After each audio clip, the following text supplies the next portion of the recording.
Bueno, buenos días otra vez a todos y todas renovados.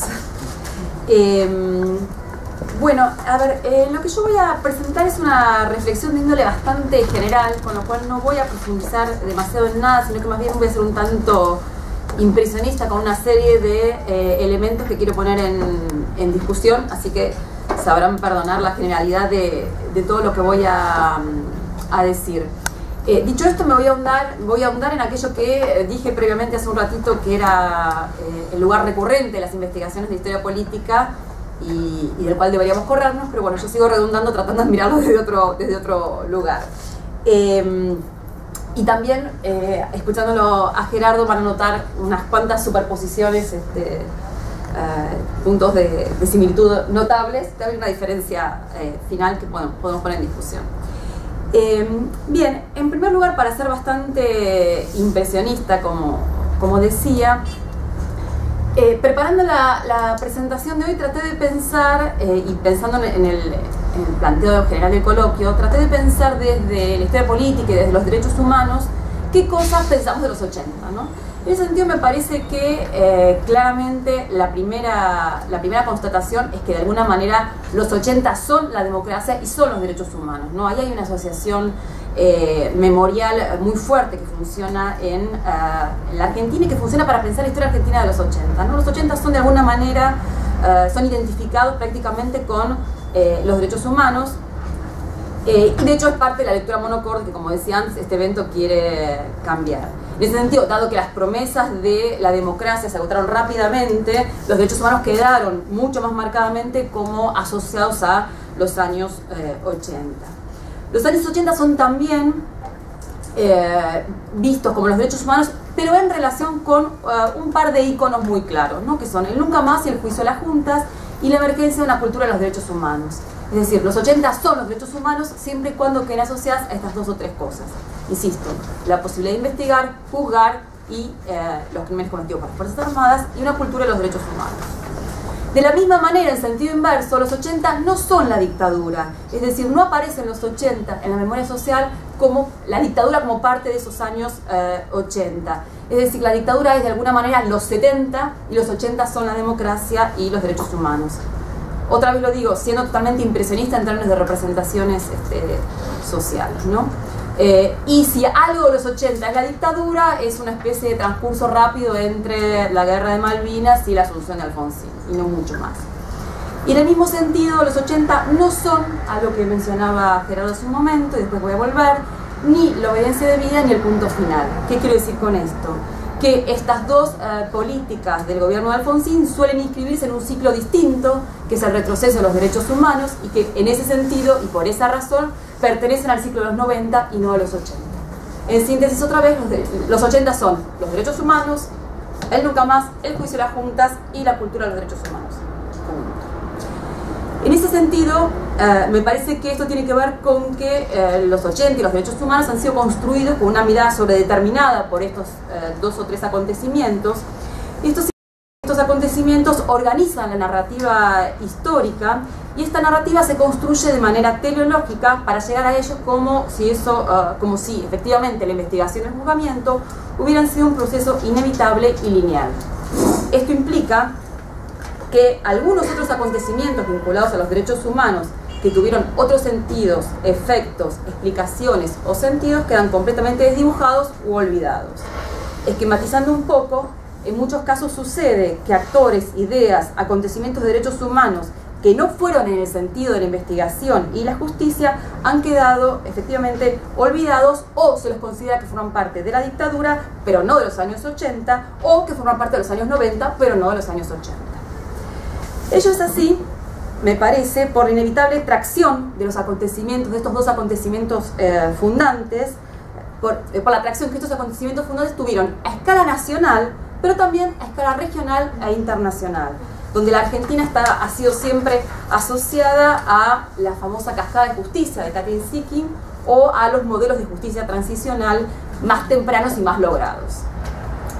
Esto es así también, digo, la atracción de esos acontecimientos, son así también porque sin duda esos eventos cambiaron la historia argentina contemporánea y porque su impacto en la reconstrucción del lazo democrático es imposible de disminuir.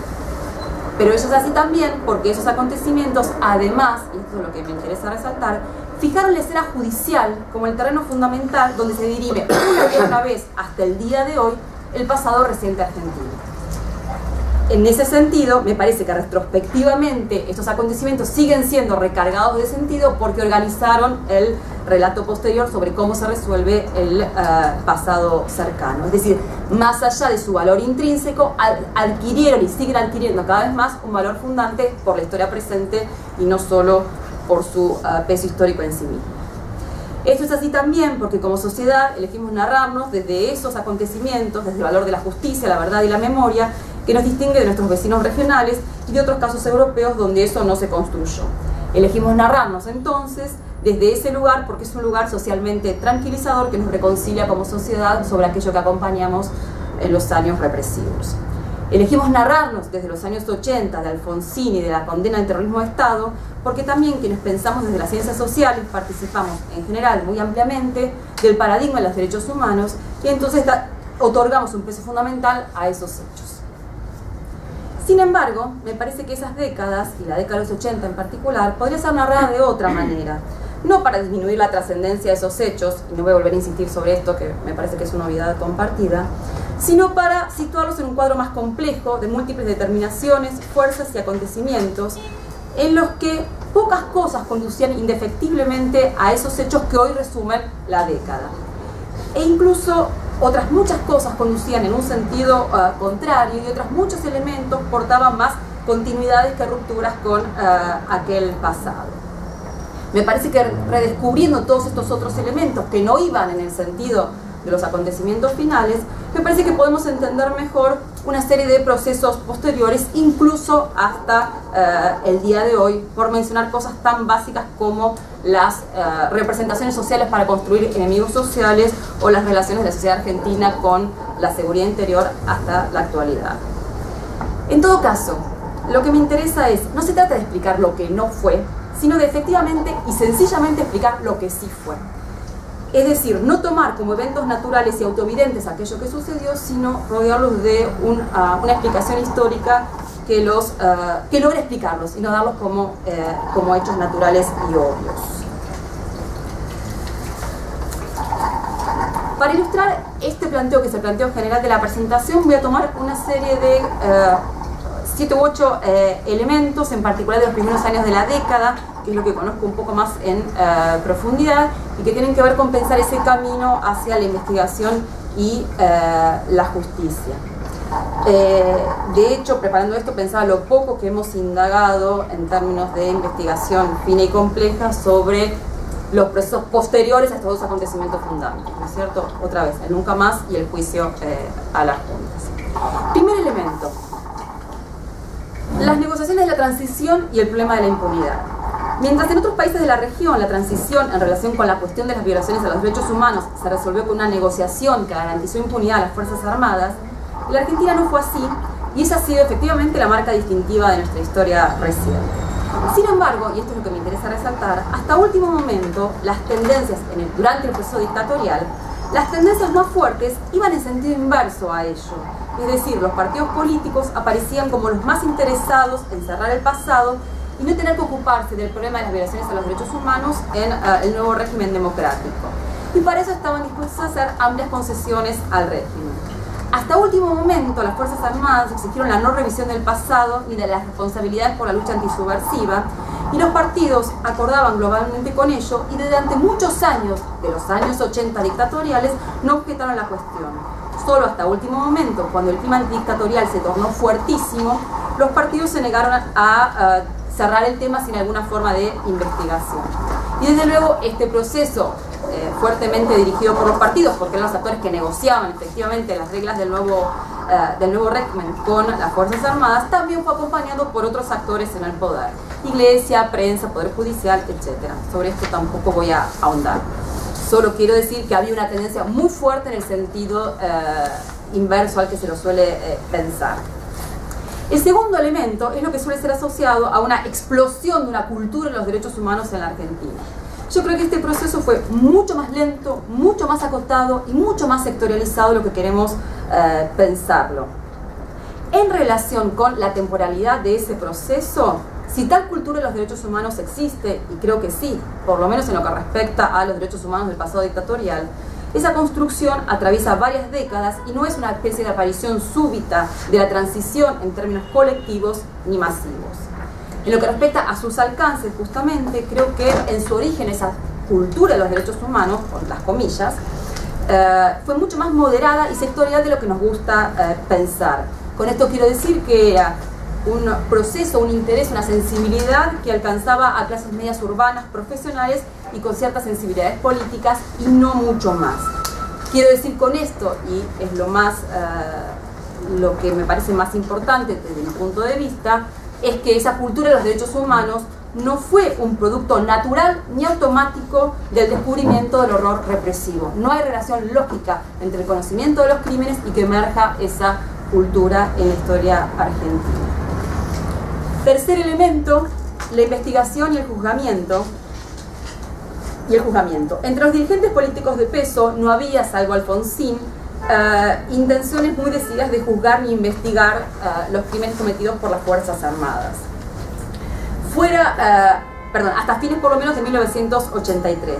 De hecho, nadie creía que fuera posible juzgar en un juego de fuerzas tan frágil, con una historia de 50 años de preterianismo militar. Ni el recurso a la justicia se desprendía como obvio del horror de los crímenes cometidos, lo que mencionaba antes.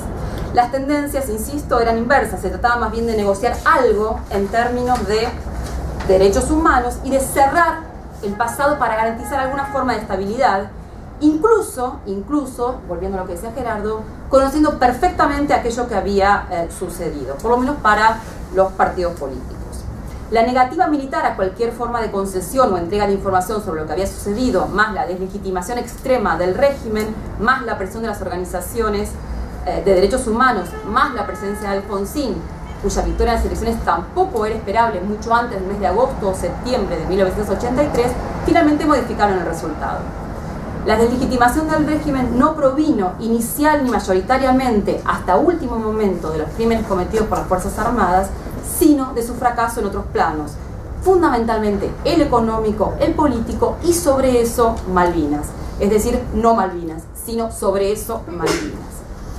A esto se agrega, por supuesto, las violaciones a los derechos humanos, pero las violaciones a los derechos humanos no fueron el tema fundamental del clima antidictatorial ni de la decisión partidaria de no negociar con las Fuerzas Armadas. Es decir, solo a último momento el problema de los derechos humanos se activa como un elemento del derrumbe militar y de la no negociación de los partidos. Cuarto elemento, la figura de Alfonsín, y aquí yo también me superpongo con algunas cuestiones que planteaba Gerardo. Efectivamente, la figura de Alfonsín se destaca del conjunto partidario y dentro de su propio partido porque su proyecto de alguna solución judicial a las violaciones de los derechos humanos es muy temprana y anterior incluso a la guerra de Malvinas. Sin embargo, Alfonsín no era el favorito en las elecciones, el peronismo era el candidato esperado como triunfador, y Alfonsín tampoco gana por su posición específica en relación con los derechos humanos, excepto otra vez para cierto sector del electorado que lo votó tal vez por eso, pero más bien gana por su discurso refundacional, a lo que hacía alusión Gerardo recién, en torno a la democracia, la ley y la reconstrucción ética del país, en oposición a la violencia y la noche negra del pasado en general. Perdón, no sé por qué mi celular. Por lo tanto, Alfonsín era una excepción, Alfonsín no era el candidato esperado para ganar, por lo tanto el proceso no conducía necesariamente a la investigación y juzgamiento de los crímenes. Quinto elemento, la estrategia de Alfonsín. La estrategia de Alfonsín debería leerse en una relación compleja entre su proyecto previo de investigación y juzgamiento limitado, la realpolitik de la situación de los primeros años de su gobierno y las relaciones de fuerzas de ese periodo. Al asumir durante el gobierno de Alfonsín, su fórmula fue verdad ilimitada, investigación ilimitada y justicia limitada.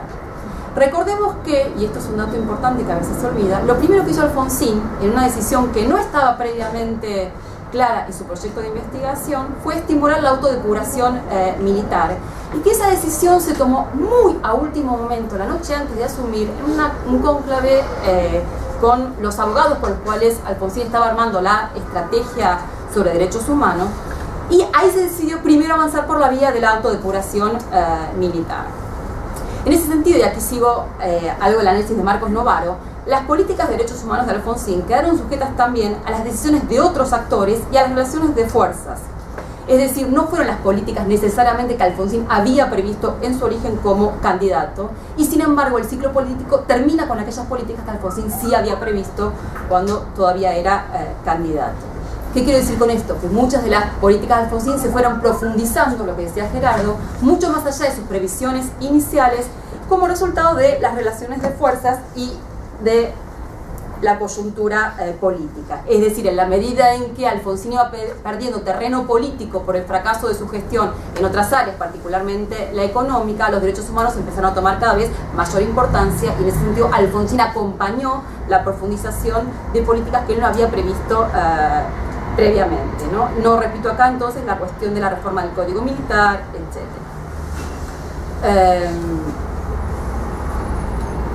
Perdón, estoy saltando las cosas que ya dijo Gerardo, por eso me tomo unos minutos.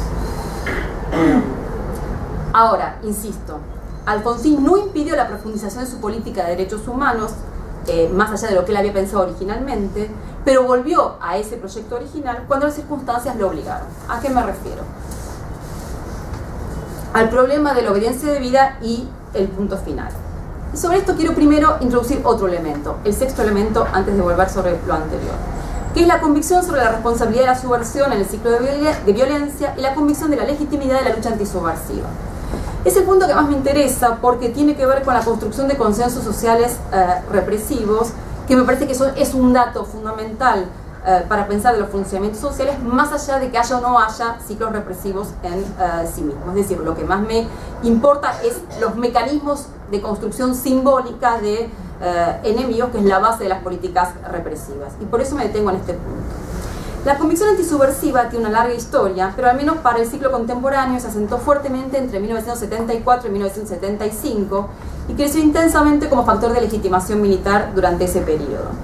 Cuando la dictadura estaba terminando, todos los actores políticos, prensa, iglesia, poder judicial, partidos, reconocían al poder militar el éxito en esa tarea y en todo caso condenaban los métodos y excesos de las Fuerzas Armadas. Esta convicción antisubversiva era tan fuerte socialmente que a la salida de la dictadura, la investigación y el enjuiciamiento debieron construirse demostrando que las Fuerzas Armadas habían cometido crímenes inaceptables, a pesar de lo condenable que pudiera ser la violencia de las organizaciones armadas. Es decir, y acá otra vez me superpongo con Gerardo, la teoría de los dos demonios, tan cuestionada por las organizaciones de derechos humanos, en realidad fue la manera de incluir a los militantes como víctimas de la represión. Y con esto vale la pena aclarar, no estoy de ninguna manera validando la teoría, sino que trato de entenderla como un producto epocal e histórico. En ese sentido, también notable la coincidencia de Gerardo, el nunca más debería leerse de una manera distinta como es leído en la actualidad. Y cito el párrafo al que hizo alusión Gerardo antes. Dice el nunca más, el prólogo, ¿no? Durante la década del 70 la Argentina fue convulsionada por un terror que provenía tanto desde la extrema derecha como de la extrema izquierda, fenómeno que ha ocurrido en muchos otros países. No fue de esta manera en nuestro país. A los delitos de los terroristas, las Fuerzas Armadas respondieron con un terrorismo infinitamente peor que el combatido. Leído como discurso de época, este pasaje no está destinado a afirmar la responsabilidad de la subversión, porque ese era un dato obvio y absolutamente consensuado para gran parte de la sociedad argentina. Lo que este párrafo quiere afirmar es en realidad lo contrario, empezar a convencer de la responsabilidad de las Fuerzas Armadas en los crímenes cometidos.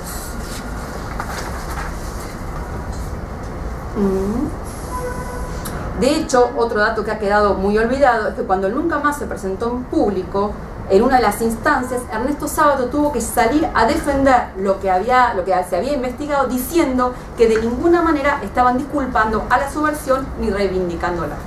Ese dato a mí me parece absolutamente suficiente para invertir la manera en la que hemos leído el nunca más hasta ahora, porque ha sido leído en clave política y no solo desde parte del peronismo, sino en particular desde los organismos de derechos humanos, y ese ha sido el discurso que hemos socialmente apropiado, en particular las ciencias sociales. Séptimo elemento. Los años 80 no son el simple retorno de una democracia liberal y de un discurso de los derechos humanos totalmente despolitizado en un escenario de derrota de las organizaciones revolucionarias de izquierda. Si queremos pensar otros elementos que formaron parte de los años 80, Por supuesto que la democracia liberal y la derrota de las organizaciones de izquierda y unos derechos humanos en esa clave despolitizada, como se lo suele decir, eran parte del escenario central, pero uno podría incluso encontrar otros elementos que vale la pena volver a traer a la reflexión histórica. Y con esto me refiero, por ejemplo, al ascenso de las derechas, por ejemplo, a la historia de la centroizquierda, pero también, y lo que me interesa detenerme acá un momentito, la persistencia de las izquierdas revolucionarias. En ese sentido, el copamiento de la tabla de 1989, y sigo acá investigaciones de Aldo Marchesi y David Copelo, se suele ver como el cierre de un ciclo y como un delirio setentista. Efectivamente fue el cierre de un ciclo, pero me parece que no fue un simple delirio setentista extemporáneo. Me parece que en realidad podría leérselo mucho más epocalmente. En los años postdictatoriales, un sector de la izquierda se reorganizó en torno a la idea de una democracia participativa y la reivindicación de los derechos humanos desde una perspectiva revolucionaria en torno a la revista Entre Todos y el movimiento Todos por la Patria, que para 1986 llegó a ser un movimiento político amplio y diverso. Sin embargo, en los años siguientes, ese movimiento se endureció ante la inminencia de un golpe militar y bajo la idea de que el pueblo debía defender la democracia cuando comenzaron los levantamientos y presiones militares. El alzamiento del movimiento Todos por la Patria fue reprimido duramente con prácticas y discursos, empezando por el propio Alfonsín, que reactivaban la idea de una amenaza subversiva del pasado a partir de imágenes que identificaban la agresión contra las Fuerzas Armadas como agresiones contra la nación y contra el pueblo argentino. Desde luego, la diferencia fundamental en el planteo de Alfonsín en relación con los planteos antisubversivos del pasado era que Alfonsín sostenía que la lucha antisubversiva ahora se daba dentro del Estado de Derecho, ¿sí? Pero era lucha antisubversiva. En la represión de ese episodio, vale la pena recordarlo, hubo decenas de fusilados y 4 desaparecidos, situaciones que nunca fueron aclaradas. El discurso oficial de defensa cerrada de lo hecho por las Fuerzas Armadas contra el terrorismo permite entender mejor la política de derechos humanos de Alfonsín, que siempre fue la de los valores de la democracia liberal y republicanos, no otra cosa como se lo pretende o se le exige haber sido en algún momento. Vuelvo ahora a las leyes del punto final y obediencia de vida de 1986 y 87. Como decía antes, y como también lo dijo Gerardo, me parece que no pertenecen simplemente al ciclo de retroceso de los derechos humanos y por tanto una historia de los 90 y de los indultos y del menemismo. Tampoco son de ninguna manera ese pacto de impunidad postergado del cual habla Hugo Quiroga, como si las medidas de justicia previas no hubieran prácticamente existido. Porque básicamente no son un pacto de anulación de la justicia, obedecen a otra lógica política. Creo que ambas medidas se explican en el proyecto de Alfonsín, y acá es lo que decía Gerardo, en el proyecto de Alfonsín de poner un límite a las políticas de revisión del pasado y en una idea de época compartida por todos los actores, y es que el pasado debía cerrarse en algún momento. Con justicia o sin justicia, el pasado tenía que encontrar un límite en su proceso de revisión permanente. El proyecto inicial de Alfonsín de justicia limitada, que, insisto, es incluso anterior a la Guerra de Malvinas, fue rápidamente reactivado cuando el contexto de los levantamientos y amenazas militares lo exigieron. A su vez, que las políticas del radicalismo sobre derechos humanos tuvieran avances y retrocesos también revela que las políticas de derechos humanos deben ser entendidas no con juicios morales, en buena parte de las lecturas que suelen circular, sino como productos y variables del juego político y del equilibrio de fuerzas, y que los actores usan en un sentido y en otro en cada coyuntura política. En otros términos, históricamente no podemos leerlas como valores absolutos. En este caso se puede pensar, volviendo a la coyuntura del punto final de la obediencia de vida, que Alfonsín estuvo obligado por las presiones militares siempre y cuando se entienda que también estas leyes formaban parte de su proyecto político inicial. En todo caso, ese proyecto de justicia limitada era parte del escenario de la democracia liberal que Alfonsín había construido y que activó en el contexto de la coyuntura política. Bien, ahora una reflexión para cerrar el tema. Para volver a los años 80 en perspectiva y en relación con los derechos humanos, me parece que la selección de elementos que construyeron esa década en términos de memorias sociales, sin duda, como toda memoria, es selectiva y es cambiante. En las últimas décadas tuvieron un nuevo auge entre la muerte de Alfonsín en 2009 y cierto ánimo antikirchnerista, la manera en la que esas políticas fueron leídas tuvieron un nuevo auge y una nueva revisión. Y este nuevo auge o revisión estuvo fundado en contraponer aquel periodo de políticas de derechos humanos de los años 80 a lo que sería la política facciosa de derechos humanos del kirchnerismo. Esos años 80, vistos desde el presente, aparecen entonces como una nueva mistificación en torno al nunca más, que emerge como un acuerdo que unía a los argentinos asociando democracia con derechos humanos como un pacto de reivindicación de derechos de manera incondicional por encima de para quienes fueran estos derechos. Se sostiene además que allí habría nacido una cultura de los derechos humanos, una cultura del nunca más, del somos la vida, de unos derechos que son para todos, no importa para quiénes, y que ese pacto se habría roto en el presente, atravesado por derechos humanos facciosos, partidistas, etc. Participan en general de este discurso numerosos juristas, intelectuales progresistas, etc. Tal vez los más notables o los más conocidos son Roberto Gargarella y Hugo Bizzetti y la Mesa por los Derechos Humanos. Ahora bien, esta idea, que es un argumento político muy potente, pensada en términos históricos, nos convoca a los historiadores a desarmarla como lectura histórica, más allá de la cuestión de la dimensión política de la discusión. Porque esa cultura y esa escena del nunca más que construyen estas lecturas retrospectivas desde el presente, en realidad tienen mucho de idealización. Basta recordar los implícitos de la construcción de la víctima del nunca más, que fue justamente la dimensión de despolitización de toda acción política para poder dotar de derechos a las víctimas. Tiene mucho de selectiva, porque ¿qué derechos humanos? Solo los derechos humanos vinculados al pasado dictatorial exclusivamente, y cuando esos fantasmas estuvieron presentes, es decir, cuando los fantasmas subversivos estuvieron de repente presentes otra vez en 1989, los derechos humanos estuvieron nuevamente en jaque. Esa construcción de una cultura nunca más salvadora queda también desdibujada, en esa cultura nunca más salvadora, también queda desdibujada la política, es decir, los equilibrios de época que hacen posible cada acuerdo, cada pacto, cada medida, cada decisión. Y la importancia del efecto reactivo que esa política tuvo frente al pasado de horror, que permitió construir una imagen limpia de ruptura e impugnación del pasado violento y una autorreconstrucción democrática. Esos escenarios que funcionaron en los años 80 no funcionan ya hoy, y por lo tanto los derechos humanos del presente son discusiones distintas. No es que perdieron pureza, nunca la tuvieron, porque históricamente nada tiene pureza. En esa reconstrucción sobre los años 80 se desdibujan los elementos de época para abstraer el pacto fundante, cuya importancia no pongo en duda en absoluto, pero que también fue resultado de una autoconstrucción como mito y un acuerdo universal de convivencia. Podemos acordar o no con ese acuerdo, eso no está en discusión, insisto, pero no podemos abstraerlo de la construcción política e histórica que lo sostuvo. Para concluir, me parece que avanzar hacia una reconstrucción de la historia y una memoria social de los años 80 necesita de más historia y menos figuras mitificadas y cristalizadas. Nada más.